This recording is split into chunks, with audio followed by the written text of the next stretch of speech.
नेताजी सुभाषचंद्र बोस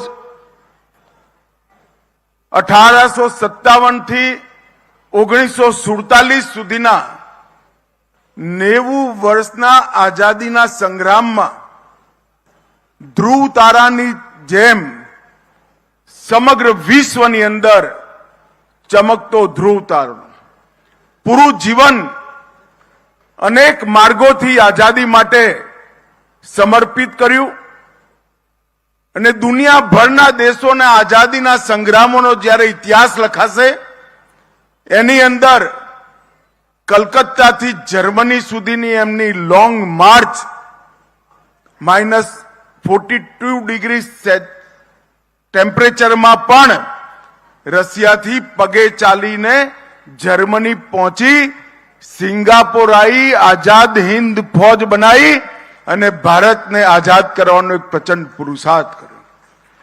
આજ નેતાજીની જન્મ જયંતિ છે। નેતાજી યુગો યુગો સુધી ભારતના યુવાનો માટે દેશભક્તિ, ચારિત્ર અને સમર્પણ આ ત્રણેય ગુણો માટે પથ પ્રદર્શક રહેવાના છે।